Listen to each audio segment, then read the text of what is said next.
This podcast is made possible through donations from listeners like you and our partners at Tall Man Equipment. Have you shopped the clearance section on the Tall Man Equipment website?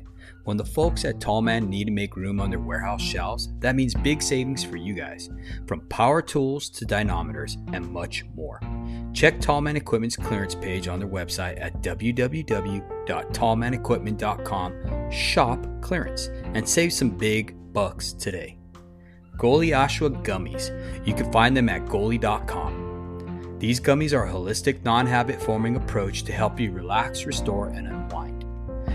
They are made with ashwagandha, which is classified as an adaptogen. These adaptogens are a select group of plants that help your body cope with stress. Studies have shown that KSM 66 ashwagandha reduces levels of cortisol, the stress hormone. Use our promo code to show up that foundation to get 10% off your order. And last but not least, Zenderance. Their products are designed to maximize your health. At Zenderance, they strive to support and have a positive impact on the wellness of every hardworking dad out there. They use proven, clean, and accessible products to make an impact on your health and performance. Use my code, the Show Up Dad, and get 10% off your next purchase. For more info, go to www.zenderance.com. That is spelled XENDURANCE.com. Thank you. All marriages, even the really good ones, need mending. The routine of jobs, kids, and chores and other commitments can overshadow romance and passion with any husband and wife. As a result, couples can feel disillusioned or even alone. That is why we have created this marriage series, a platform for husbands and wives to come on and share what they do to become successful. Today's guests are Tony and Alisa DiLorenzo, who have been married since 1996. As co-hosts of this top marriage show, One Extraordinary Marriage, Tony and Alisa speak to a worldwide audience about sex, love, and commitment, and challenge every listener to make the relationship a priority. Their best-selling book, The 6 Pillars of Intimacy, has transformed countless marriages around the world. This framework is simple, practical, and powerful. You'll be inspired to look at your marriage through a new lens and be encouraged by its common sense approach. Thank you guys for being guests on our show. It's such an honor, and we just welcome you. Oh my gosh. Well, thank you for having us. It's so funny to hear 1996 because I usually just say we've been married for 26 years, but when you take me all the way back to 1996, I'm like, wow. We've been married a long time. We're just taking it way back. Thank you for having us. It's an honor and a blessing to be here with you both. Thank you. Absolutely. Well, let's just get started with your story. I mean, you guys are absolutely amazing. We love your book. My wife has been doing some great research on you guys, and I mean, it's awesome the way you guys started, you know. And I have like a lot of friends that have been reading your book, and they are so excited that we get to talk to you. I asked them a couple of things, like if they had questions for you. And so a few did come up with some questions. We'll get into that later though. But can we start off with maybe you guys telling us a little bit about your marriage and how you got into this whole marriage ministry that you guys started? Yeah. I would say we're accidental marriage ministers. It was never our intention in the beginning. Like we got married, as you said, in 1996, and we were a hot mess. Mm-hmm. We were young when we got married. You were a hot mess. I was perfect. Yeah, Let's be clear here. Like I was all good. Right. And so that was part of what we had to overcome when we first got married. Number one thing in marriage, have fun. Have fun, laugh. Yeah. But we were being 22 and 23. There were a lot of things we didn't know about how to do marriage well. We had a lot of bad habits that we had observed from our parents, and we didn't know they were bad habits until we brought them together. And then, you know, communication styles and things like that. You're like, oh. And I think walking into marriage too, and even to this day, many of people, there is this this sort of dream of what your marriage is going to be. And you built up this expectation, and Alisa and I did as well, is like, as soon as you say I do, like everything's just going to run smoothly. Like what do I got to do? Like we're married now. And that's not true. That's a myth. And so I think for us, we were very much of the, oh my gosh, this is great, and we're going to just skate through the next 50 plus years and no big deal. Unfortunately, as many of us know who've been married for more than a minute, things come up. And if you aren't addressing what's happening in your marriage, things can go sideways really quick. And we had a lot of sideways. And we had a lot of sideways. I think that's a common thing, is that when you're young, you have a romanticized ideation of what marriage is going to be. Like we see in movies all the time, they get together, they get married, and then they live happily ever after. There's nothing at the end of that in movies usually to show the work that's put in to create that happily ever after, because that's actually just the beginning. It's not the ending. And like you said too, I mean, it's crazy because you kind of go in autopilot. You know I did. I'm like, okay, I got the pretty girl. That's it. I'm done. I'm going to go provide for my family. That's it. I'm going to go work. You know what I mean? And you forget that you have to put in that work that's much needed, you know? And life happens. For Alisa and I, in those early years, we had mounting debt that we had pulled over from when we were dating long distance. This is back in the day when we didn't have cell phones and you had unlimited calling plans or text messaging and all this sort of stuff. So we would sit on the phone for hours at a time every single day, paying for long distance phone calls, for those of you who remember that time. And we would have hundreds and hundreds of dollars just adding up, and we were poor college students, and so we were living on credit cards and not realizing that, oh, eventually that's going to all come around and we're going to have to pay that. And so our early years of marriage were overshadowed by debt, and to the tune of $50,000, and having to come together and get ourselves out of that. Like that, I think, was one of the first wake up calls we had in our marriage, of just like, oh my goodness, we have like letters coming in the mail, going into collections, are going to turn off our phones, are going to do these sort of things. And so that put us in a like a deer in the headlights moment early on in our marriage. Yeah, I mean, financial burdens, you know, are just, they're so weighty on a marriage. And so, you know, we navigated the financial crisis, is what we, you know, essentially what it was for us. Like, how do we get at it? It was the first time we were a team, really a team in our marriage, but that wouldn't be the last hurdle or challenge that we faced. Tony came into our marriage with an addiction to pornography, and dealing with that and with the ramifications and how that impacted our sexual intimacy, how it impacted our connection. I mean, it took us until he didn't stop viewing pornography and kick the addiction until we'd been married for 8 years. Wow. And so that was this underlying factor in those first 8 years. And, you know, how does that rock up marriage over and over again, you know, as a couple deals with that. And then we also lost a child as well in between our 2 children. So first 11 years, tough. Yeah. Wow. I'm so sorry for your guys' loss. Absolutely. That's so tough. In the moment, it's a tough situation, and we didn't know how to really navigate that. We didn't have mentors around us. We didn't have mentors to listen to. And so it was really tough time. And what Alisa and I do now on the One Extraordinary Marriage show is to bring this stuff up and to talk about it, and let people know, and let couples know that they're not alone, no matter if they're dealing with financial issues, or hey, maybe the husband or the wife has been looking and viewing at pornography, or maybe a loss of a child or a loved one. We come behind our microphones now and we go, we're going to be open, honest, and transparent, and we're going to talk about these issues, because I think for us, we felt alone a lot of those times. Like we had nobody who understood us, and we want to just come alongside marriages and couples and go, hey, we hear you. We know where you're at. We understand. And maybe you're only listening one way, and we can't have this 2-way conversation, but we're going to let you know that you're not alone, and you can have the extraordinary marriage if you're willing to be intentional and take action. That's what I love about your platform too. It also is because you guys openly speak about these sex challenges and stuff, which in the Christian like realm, sometimes that topic can be kind of taboo. And it's real life.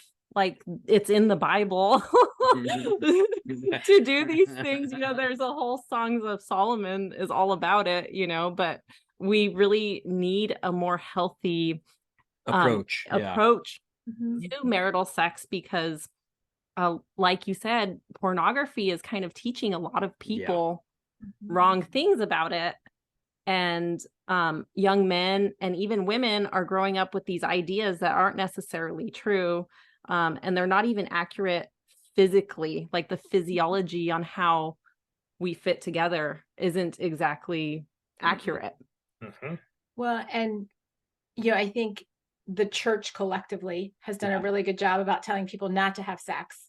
Like prior, that's been mastered. Don't have, no premarital sex and that type of thing, which 100%. But we haven't actually collectively done a great job of explaining how beautiful sex is within marriage and all that God intended it to be. I mean, you reference Song of Song and being in that place of just saying, that moment between Solomon and his beloved, just incredible. Those chapters in the Bible, and they're so rich, but we just say don't have sex. And then we expect, couples to suddenly flip this switch after and be in this place of going, okay, now it's going to be amazing, when there's all of these mindsets and beliefs about what sex is or what it isn't that haven't been addressed, right, or encouraged or taught before marriage. And we talk about it a lot because our turnaround came with a sex challenge. It was our 60-day sex challenge. And we started that with the intent of, this is all going to be about sex. Like, that was when we jumped into this, we were like, okay, this is all going to be about sex. We were about to lead a small group study at our church at the time, and it was on intimacy reignited. It was about sexual intimacy, going through the Song of Solomon. We were going to lead an 8-week study, and I came to Alisa and I said, hey, we're not having this thing as often as we have or thought we would be, or I thought we would be, and around sex. And so I remember looking at her and just going, we're doing this 8-week study at church. We're talking about sex. We're talking about the Song of Solomon. What if we do this 60-day sex challenge? And I said no. Hands down, no. Straight up. I was, and a little bit of context. Our kids were 2 and 5 at the time. Those same kids are about to be 17 and 20. And, I was exhausted. We weren't connected. We weren't in this place where sexual intimacy was really valued in our marriage. For me, it was more obligatory. And so he's suggesting this, and I'm like, no, this is going to be all about for you. And I'm truthfully not interested. And, quite honestly, the next day I'm standing in my garage with a basket full of laundry. It's one of like 2 or 3 literal come to Jesus moments where I hear the voice of God. And the voice said, if you're not willing to do this, then your marriage is over. Wow. And I was like, no, I'm pretty sure that no. And I started having this like argument with God. I'm like, no, I don't think that's the answer. Right. Like, but it was very clear to me in that moment. And I've shared this with a lot of audiences that God wasn't asking me it wasn't about the sex. God, I was being told and instructed to make my marriage a priority. The sexual intimacy was the initial catalyst, but that was just what we were saying yes to. What we learned over that 60 days was really how to do marriage from a holistic standpoint, understanding just how many different ways there are in a marriage to be close and connected, and that it wasn't just the sexual intimacy. Yeah. So it was a wild ride. Yeah. 11 years in, we rediscovered ourselves. We rediscovered each other. We rediscovered the passion we had for each other, the romance, initiating. And over those 60 days, we ended up completing 40 out of 60 days. Wow. And literally, it revolutionized our marriage because of what Alisa said.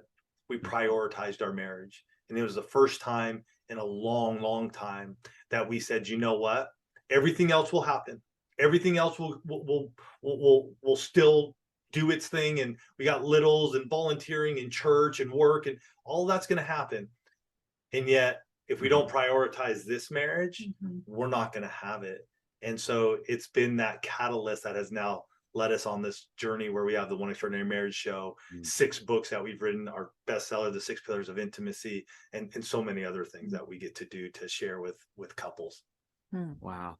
I thought it was interesting that you said that, going to this priority, right? How you said that life happens.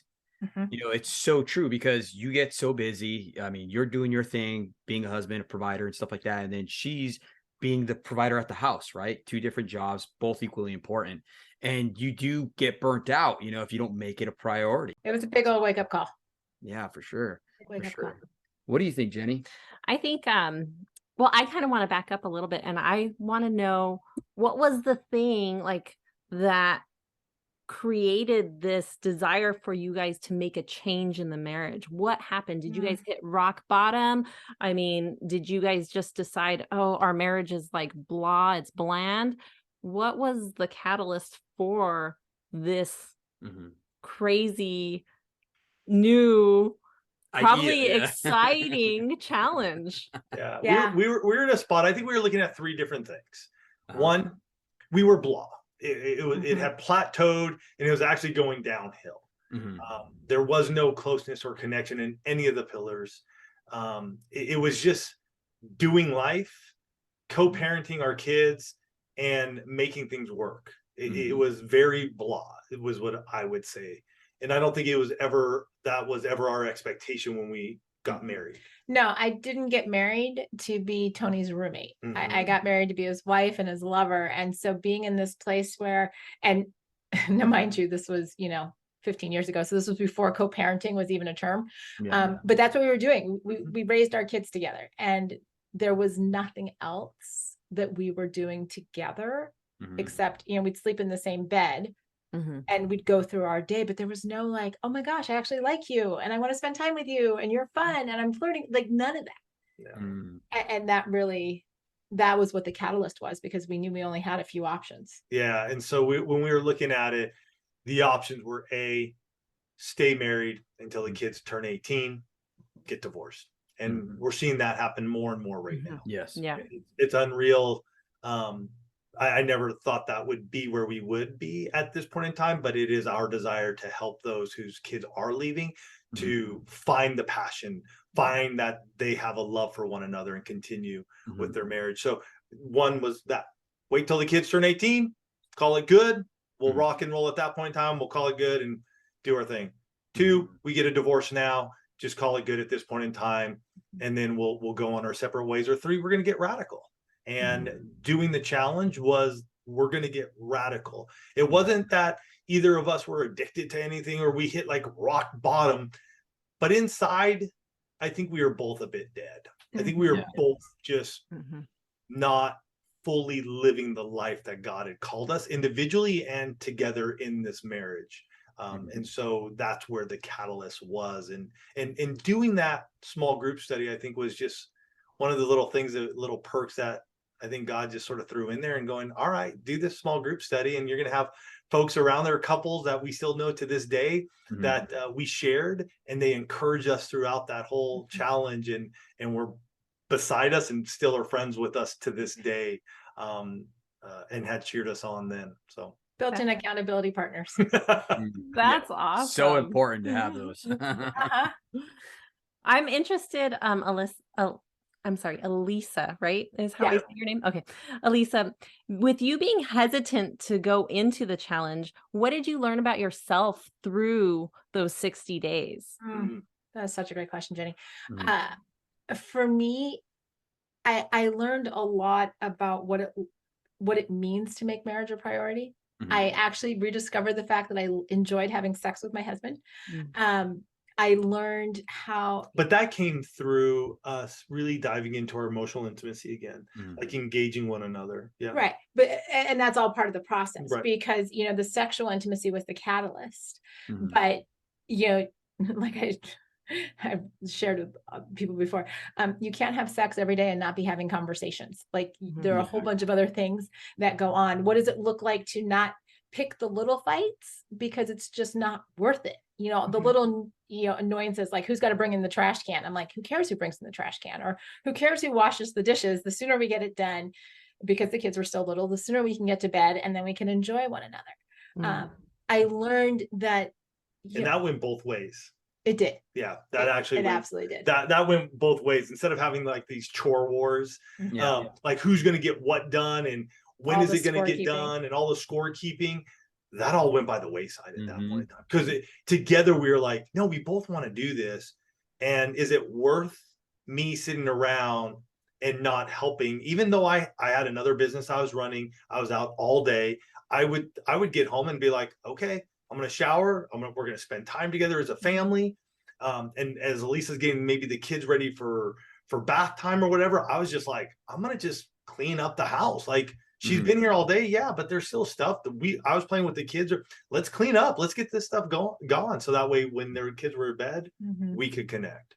One of the biggest things that I learned was that you can change your marriage in small, consistent steps. Right? That it's not, so often a couple will find themselves in a place where it's like, wow, we've got this massive disconnect, and they think they need, literally like that lightning bolt, act of God, just, strike the situation right there. And what I saw over that 60-day period is that if we got consistent doing the little things, that's what creates the big changes. That's what brings the connection back. It's not just one, amazing date. It was, let's have a conversation every day. Let's spend time sitting on the couch cuddling. Let's, go out on regular dates, not just, once in a blue moon. And so it was really that awareness. And that's been so foundational to everything we've done since, is what are the baby steps that we can do consistently to really make us a priority. And I think too, a lot of marriages out there, a lot of couples that we've talked to, they get overwhelmed by the big picture, right? They get overwhelmed. And I like that you said the little steps, right? I always tell the men and women that I talk to, and me and Jenny talk to, that it's like, how do you eat an elephant, right? One bite at a time. You know what I mean? It's that consistency over time that makes the big change, right? 100%. And, I think that's great that you guys said that. That's just absolutely awesome. And I think people should just try to focus on the one area that is really just hurting their marriage. Like, just pick one thing, right? And then once you get that under wraps, you kind of move on to the next thing. I love that you said that. I was going to say that's happened multiple times in our marriage. With the finances, that was a big thing. And then around our sexual intimacy, emotional intimacy, that was a big thing. So we addressed it and we kept moving forward. Yeah. I wanted to move into the topic about your guys' book, The 6 Pillars of Intimacy. And I wanted to see if you could break down the 6 pillars, what they are for our audience. Yeah, this book has been literally 13 years in the making. I mean, we started talking about intimacy all the way back when we first started the One Extraordinary Marriage show, and it really evolved over the years. But the big thing that we got out of that 60-day sex challenge, and that we've been refining for all this time, is, so often people hear the word intimacy and they immediately think sex. And the truth is, for everyone listening, you simply cannot be having sex with your spouse 24/7. How much of a great idea you think that is? Not happening. You can't do it. Right. So we really have to look at how else can you be close and connected to your spouse every day. Instead of just putting it into just this one single area. And so the first pillar of intimacy is your emotional intimacy. It's how the two of you stay close and connected through sharing your thoughts, your feelings, and your desire. It's all the communication, right? Your body language, your verbal, nonverbal communication, and really understanding that all of that it's the workhorse. Because how the two of you communicate will impact every single area of how you do marriage. Yeah. And then the next one is physical intimacy. And this is your closeness and connection through your non-sexual touch. We separate this out. We're going to talk about sexual intimacy here in a little bit, but we talk about physical intimacy. So how are you holding hands? How are you kissing? How are you hugging? Are you cuddling naked in bed at night? What are you doing? What are those touches, non-sexual, that brings you to close and connected? Can it lead to sexual intimacy? Absolutely. But we broke this up because we heard a lot of people who would say, I want to be physically intimate. And yet we can be physically intimate. We can touch, but we don't have to go into sexual intimacy. It's that closeness and connection without that. And it's vital. And we've seen it happen for so many people and so many couples. So that was number 2. Number 3 is your financial intimacy. And for a lot of couples, this is one that's like, do those 2 words even belong in the same? Somebody asked that of us today. Yeah, we were talking about like financial and intimacy, but it's true. I mean, the Bible tells us in Genesis 2, the 2 shall become one. And God didn't put any parentheses or any exclusions on that. in all areas. Yeah. And so really looking at your finances, everything from how the two of you, what your cash flow plan is, to what your retirement plan is, to your trust and estate documents, to, college planning, like all of these different things can fall under that financial intimacy, but it's really understanding how do we do money as a couple. And getting on the same place and building that connection through your finances. Yeah. Spiritual intimacy is your closeness and connection through your religious beliefs and practices. So for couples, I mean, this can be anywhere from worshiping together, doing a devotional together, attending a service together, serving together. What are those things that you do together that strengthens your spiritual intimacy? For many of us, we were brought up, and Alisa says this often, and it's something that we even had to address in this area of our own marriages. We're brought up, possibly if you were brought up in a Christian home or a faith-filled family, it's your own. It's your own journey. It's your own relationship with Jesus Christ. And yet you get married. Yeah. So how do you bring that together for the two of you? And so that's really diving into this area and going, all right, what can we do together that strengthens this in our marriage? Yeah. And, looking at that from a really holistic standpoint, because every couple, like a lot of things, we come into our marriages with our own faith walk and faith journey. And for a lot of couples, it's a bit of a stretch to open their mouths and bring that emotional intimacy into the spiritual intimacy. The fifth pillar is your recreational intimacy. And this is how the two of you stay close and connected through all of your, shared fun experiences. What are those things? A lot of people like to call it dates. Yeah. Not exclusively dates, but really going after what do we do as a couple together? Do we want to go axe throwing? Do we want to walk along the beach? Do we want to, ride ATVs out in the desert? What do we want to do? What do we do together? So we're not just sitting there on the couch scrolling through Instagram. Sitting on opposite ends with the remote control and the TV and just going, we're spending time together, but really going, hey, how do we connect? What do we do? Yeah. And lastly is our sexual intimacy. This one, we expanded it.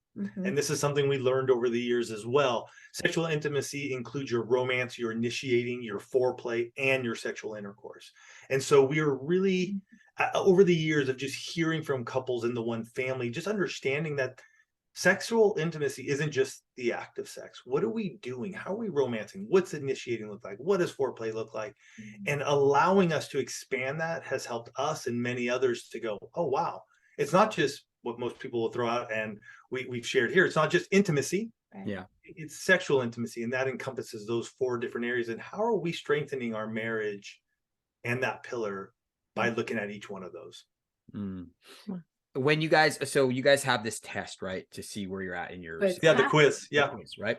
So me and my wife both did that. Okay. And my question before we tell you what our deals was, how often do you see that they're like the men are a certain, like, is there a certain category that men most fit into and women most fit into, So unlike some of the other marriage frameworks that are out there, the 6 pillars really doesn't really fall into gender specific.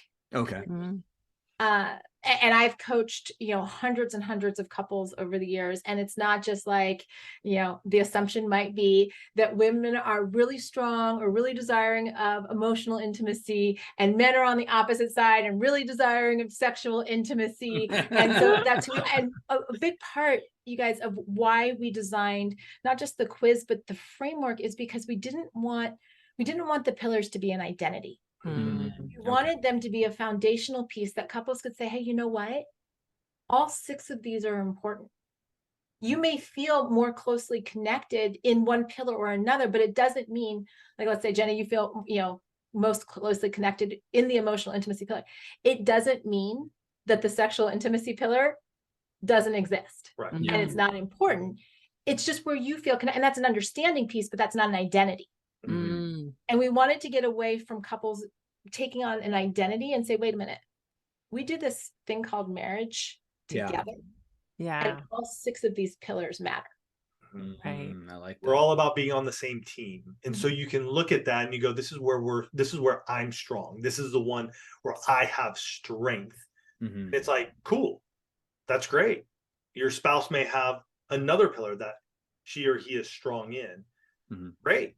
How do we use the skills that you have and use it in other pillars where you see cracks? To bring it together, exactly what you just did there with your hands. And so instead of you being in tug of war where you take on an identity and go, well, this is who I am, this is who you are, and we're opposite of one another, and we're tugging on one another, and one of us is going to lose. One of us is going to be dragged through the mud. The 6 pillars of intimacy isn't for that. The 6 pillars of intimacy is that we have our strengths, we're shoulder to shoulder, we're on the same team, and we're going to go fight the problem together. We're going to find a solution together. Okay.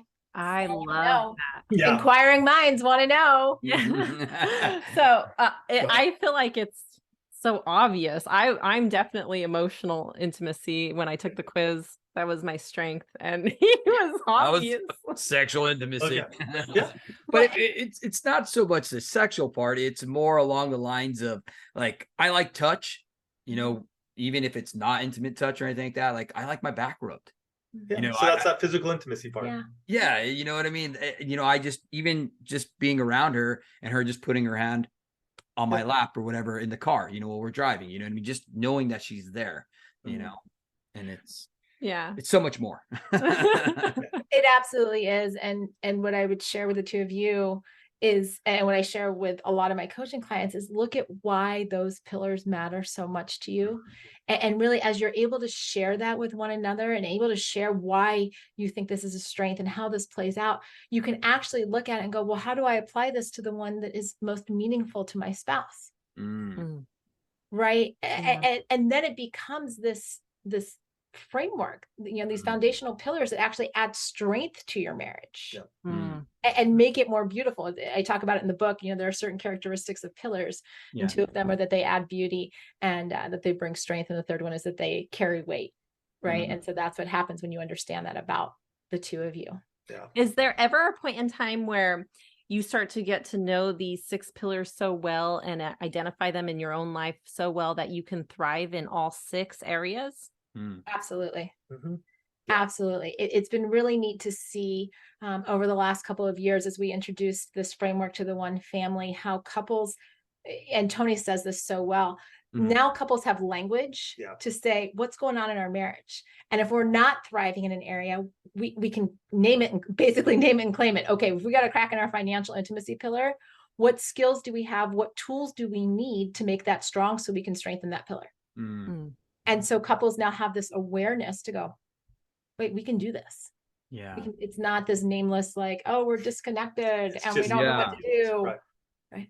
And we see that in so many couples because they lack that knowledge, right? It's not that they want this marriage to be horrible or anything like that. It's just they really feel stuck, right? They don't really have the tools, right? Yeah, they don't have the tools to like work through the problems, right? No, absolutely. I mean, we found ourselves in the same position where we're at ends with each other, pulling in opposite directions, and then we finally realize that tension is actually good in your marriage. You know, it's like a tension bridge, right? When you're pulling in opposite directions, you know, it's made to strengthen you guys, because what happens in a tension bridge? It causes that bridge to be stronger and for it to support weight of going across it. You know, and so tension, if you really look at it, is an actual good thing. You know what I mean? It's a warning, right? You need to fix this stuff. You know what I mean? But don't let it break you. Right? And if you have the tools to be able to utilize that tension for the benefit of your marriage. Yeah, absolutely. I listened to a little bit of your interview with Dr. Drew, and I thought there was something really amazing that you guys said about if 2 spouses are thriving in the 6 pillars of intimacy, how it affects the children in the family. Can you talk about that? Yeah, you know, I mean, I mentioned earlier, our kids are about to be 17 and 20, which just blows my mind. And they've actually, I mean, this is pretty much all they've ever known, right? And it's not just our marriage, but it's the marriage of so many other couples in the one family who, you know, when couples get intentional, when their parents understand that great marriages, extraordinary marriages don't just happen. They're the result of intentional, active work. If you don't like the word work, call it effort. Bristle with the word work. Work is not a bad thing. Yeah. Right. But if you realize that, then all of a sudden you start going after that goal, that prize. What is the extraordinary marriage to the two of you? And the more intentional that you are as husband and wife, your kids are going to benefit from your intentionality. Mm-hmm. Kids don't want to be, 20, 22, 24, the baby goes off to college and they're getting a phone call from mom or dad saying, hey, you know what? We poured so much into you guys. We made the two of you a priority, or the three of you, or whatever it is, all these years, that we lost ourselves. So you know what? We're getting a divorce. Wow. Mm-hmm. No kid wants to hear that. No. They want to know that they go off to college and it's like, you know what? Yeah, our parents made, they loved us. They showed up, they did things, but they're going to be okay. And they're actually probably going to have a better life together now that we're out of the house and they've got more time to date and have sex and do all the things. Yeah. Mm-hmm. And that's what we see with so many couples that adopt and really implement strength. Mm-hmm. And building strength and understanding that we go through seasons. So sometimes, you can be in a valley, but what do we do when we're in a valley? We make it strong again.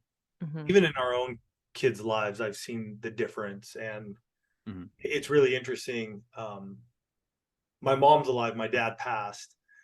And I just think about the conversations I had with my parents about marriage, about money, about spiritual matters.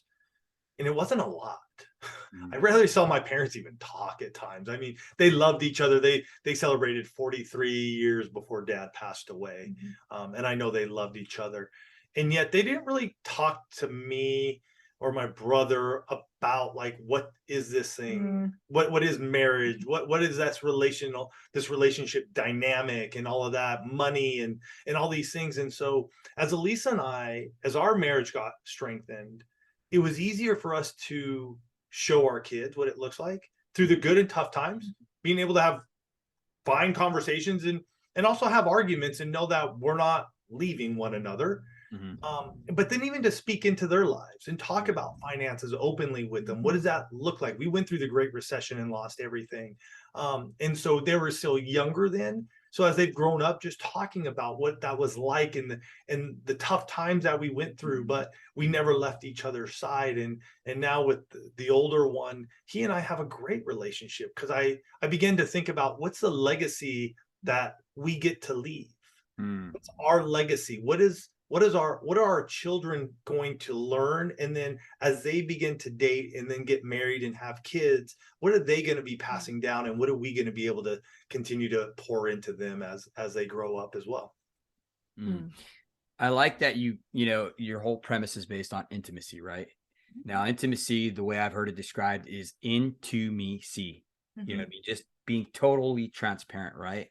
So being that you guys practice it so much in your own marriage, you were able to be intimate with your kids and talking these hard things and explaining these things that had happened to you. And that right there in itself builds trust, not only with your spouse, but with your children itself. So it's this big reciprocating circle that just keeps going and going and going in a positive direction. And that's the importance of intimacy, I think. You know what I mean?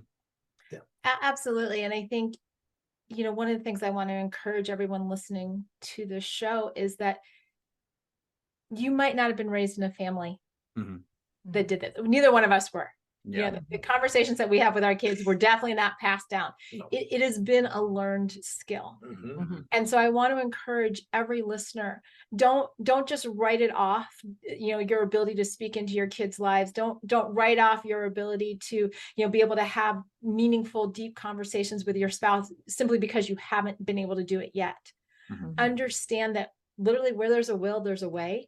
And if you're willing to go into, this mindset of I'm going to develop the skills to be able to do this, you literally will shift generations. Because I know beyond a shadow of a doubt that in many, many years, when we have, grandchildren, in-laws and, grandchildren, that their lives will be so vastly different because we went on a journey of developing skills in our own marriage. Yeah. I think that's so important because I think sometimes people think, oh, I'm just so messed up. I've already messed up my kids, blah, blah, blah. Like, I don't want to go any further. But the reality is it's never really too late to start making changes. And with children, especially, they learn more so much from watching than from us telling because they have mirror neurons. So they mirror our behavior, and when they move into adulthood, they actually go into their default programming, which is what happened in the family of origin. Mm-hmm. So when we get into marriage and stuff and we didn't have that good default programming, we end up, being surprised that, oh, I have these horrible habits, or I cope in this really horrible way and stuff. But if we can shift that for the future generations, like what you're saying, mm-hmm. man, it's just a ripple effect. It just gets better for them. And then their next generation is better. And the next generation is better because we're able to be the example and display good behaviors and good communication techniques. Because I think so many people really suffer from not being able to communicate to their spouse. Mm-hmm. And intimacy isn't always like really nice. It's a learned skill. And what you see here now between Alisa and I, we've had a lot of messed up conversations. We're a testament to the tools and the resources of what we've created here at One Extraordinary Marriage, because we were willing to take a small step and keep moving forward. If you would have heard us 15 years ago, this isn't the same Tony and Alisa you would have seen or heard. We were just willing to step in front of our microphones each and every week for the last 12 years at this point in time for 30 minutes and have a conversation. Mm-hmm. And there were times in our marriage and going through the one Extraordinary Marriage show, there are times that was all we had on our calendar was that 30-minute conversation. Mm-hmm. But we did it each and every week. And then we've done that since 2010. And we learned and we grew. And some weeks we had more time for each other. And other times that was all we had. But we continued to step forward in the skills we learned. That's what got us to where we are today. Mm-hmm. Yeah, I think like for us in our journey with intimacy, we're learning that sometimes when we want to be transparent and truthful with each other, it can cause like a momentary chaotic like storm sometimes. Because maybe I'm telling him something that he doesn't necessarily want to hear, because my default programming was kind of more along the lines of codependency placating. And now I'm shifting that into, okay, I'm not going to just placate to you. I'm going to actually tell you how I feel or what I actually want for dinner. Right. And then, that can cause sometimes some bit of discomfort for him probably, because that's a good word. Yeah. Love it. Good word. True. And so I think people are sometimes afraid of conflict in their marriage on small levels. But if they deal with those tiny conflicts up front, they don't turn into these long-term bitterness battles. Resentment. Absolutely. And that, going back to something that you said earlier, we learn how to do conflict from what we see. Mm-hmm. And, again, looking at our children are going to learn how to do conflict based on how we do conflict. Mm-hmm. So learning, again, coming back to skill development, learning how to maybe not placate and actually, voice wants and desires, learning how to process that information, even when it is a bit uncomfortable. Mm-hmm. And doing that, somewhat in real time in front of your children actually teaches them how to, what does it look like when a husband and wife have different opinions? Yeah. How do they navigate that? How do they, if it actually gets a little bit bigger, how do they make up? Mm-hmm. And I think that there are I see in coaching that there are a lot of couples that never saw their parents fight or didn't know that their parents had disagreements. Yeah. And then they go and get married and they have a different opinion or viewpoint than their spouse. And they're like, what do I do with this? Mm-hmm. Maybe we're completely incompatible because I don't know how to do this conflict thing. Instead of saying, wait a minute, going back to your tension bridge example, we need to figure out how to have healthy tension, how to adjust, how to understand one another. Because, I say it in this Explosive Intimacy book, if the two of you are identical, one of you is not necessary in this marriage. Right. That's great. So, if you're exactly like your spouse, guess what? Yeah. Mm-hmm. As easy as it would be, you're still, only one of you would be necessary. That's great. And it's cool to see how opposites attract, because for me and Jenny, we're completely night and day. So different. Crazy. I'm this guy who's just like focused, driven, just I'm going to put my head down and just plow through it. I don't care what it takes, and she takes a more gentler approach and more methodical approach about it. And, we balance each other out, which is cool. But at the beginning, it wasn't like that, huh? No, it's kind of like how Jimmy Evans says that marriage is like a river, and it's two rivers coming together, and they either learn to flow together, or you're just going to have rip currents. And you need a raft. You need whitewater rafting and helmets for that. You know what I mean? And that's how a lot of the beginning of our marriage was. It wasn't until we kind of had like major kind of traumas and stuff with me getting sick and him being out of town, that we really needed to learn to shift things. And I'm so grateful for it, because we're in a new place now where we're learning so much, and it's impacting our children in a way that is amazing. The fruit that's coming out of it, I'm just so excited for. Yeah, like you said, I mean, if you didn't have a healthy, or you didn't get raised up with parents that knew how to deal with conflict resolution, you don't know, so we're pretty stoked that with our kids, we're actually working through these problems, that we run into, and we're actually showing them how to problem solve, you know what I mean? Raising healthy kids that can go out into the environment and be successful in their marriage, you know what I mean? Or their relationships, showing them the right. We do. Right? Yeah. How did you guys discover that the financial aspect was intimacy? Well, it's closeness. Again, intimacy is closeness and connection. So always look at it from that standpoint. It's closeness and connection.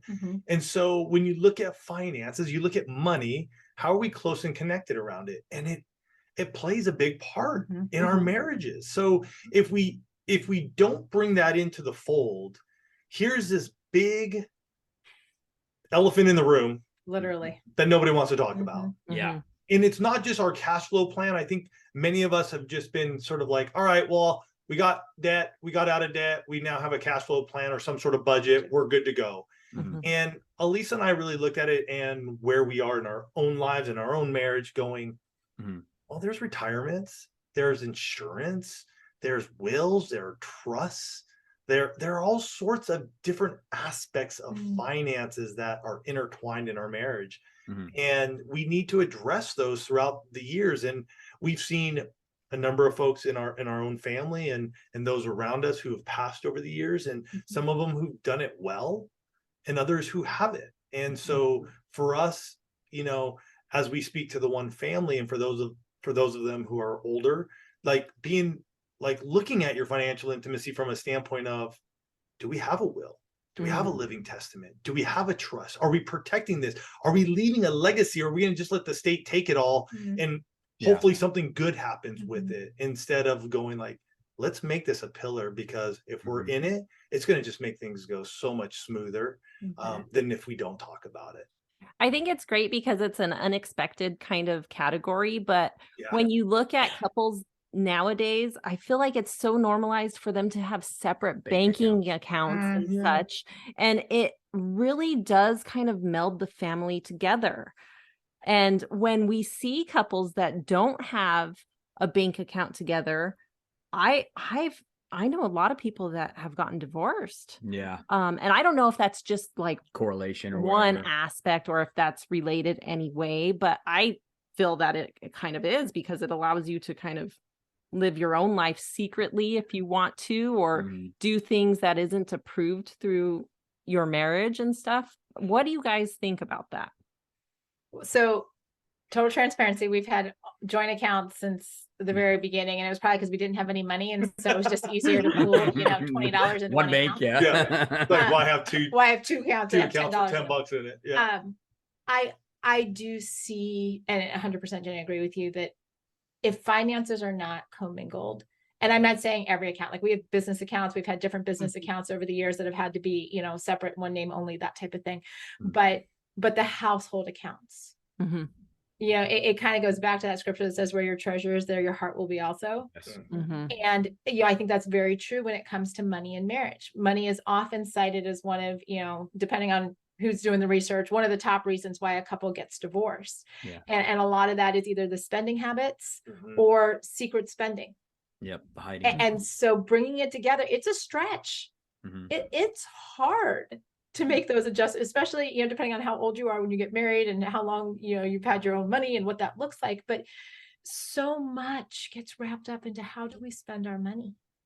And there are opportunities there to make decisions together, to say, what are we prioritizing in this season? What do we need to take care of? How do we, you know, whether you identify as a spender or a saver or some combination of both, how do I work with you, the person that I chose, the person that I said I do to build our marriage together, not two individual parallel paths, to become one.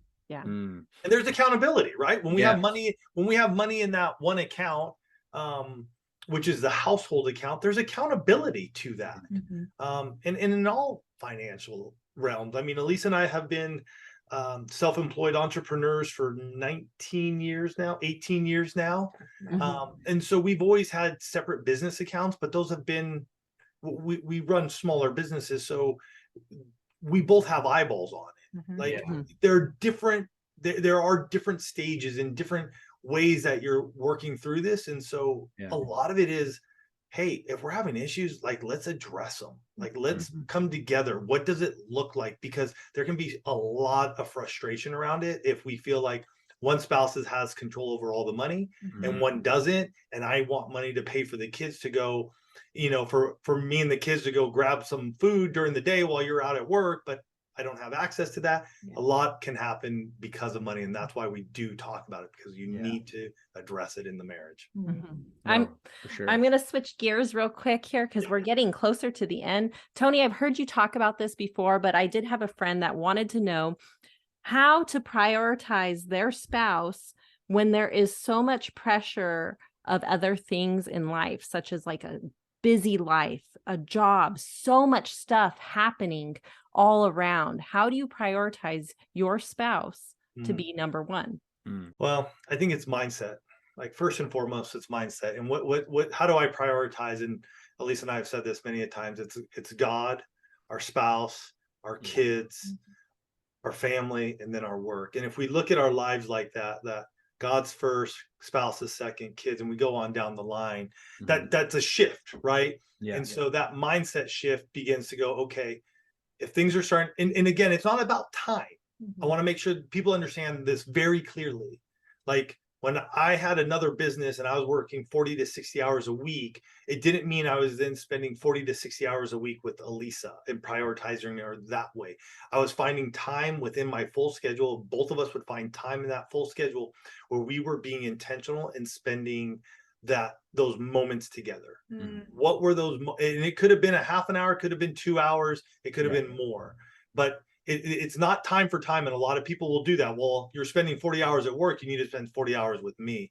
And that's not the case. That you're going to run yourself ragged in that situation. But it's going, but I do have time on my calendar after the kids go to sleep tonight to spend a half an hour with you and engage in our recreational intimacy, have some fun together. What could we do? Could we go play a card game? Could we just sit down and have like a fun little date at home idea, you know, where we just sit down, have a nice meal, light the candles?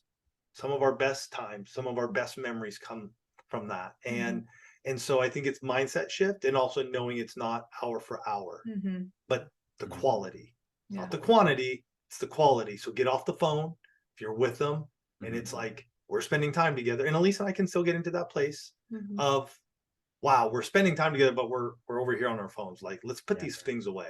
Let's really spend that quality time. And it's so easy to do with all these devices. You know, that's big things that I see all the time. And the biggest complaint, even in my workplace, you know, it's these devices. They're taking us away. They're distracting us from what's really important. You know what I mean? And it, like you said, it takes intentionality to be able to say, hey, I'm going to prioritize. I don't need this today. Needs and wants, right?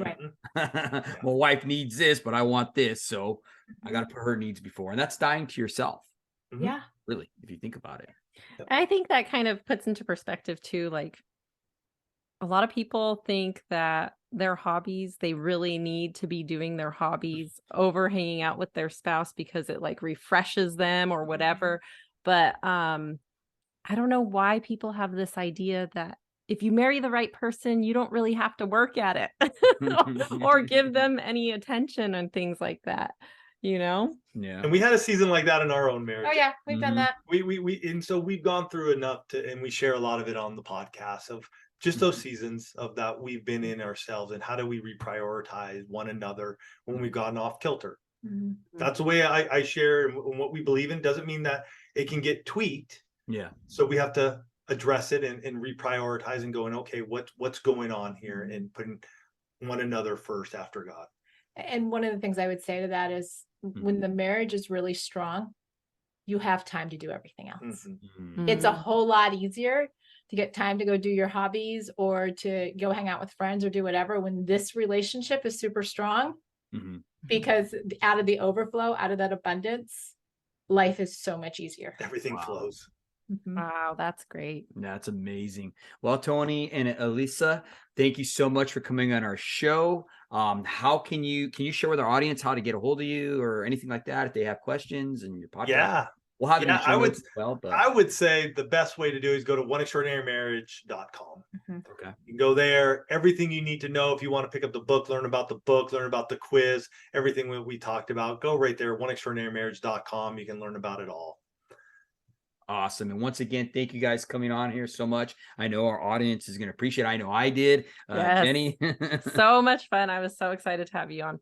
Awesome. Oh, it's been our pleasure. Thank you for having us. Yeah. Thank you both. Thank you. Absolutely. Thank you so much. Have a good night.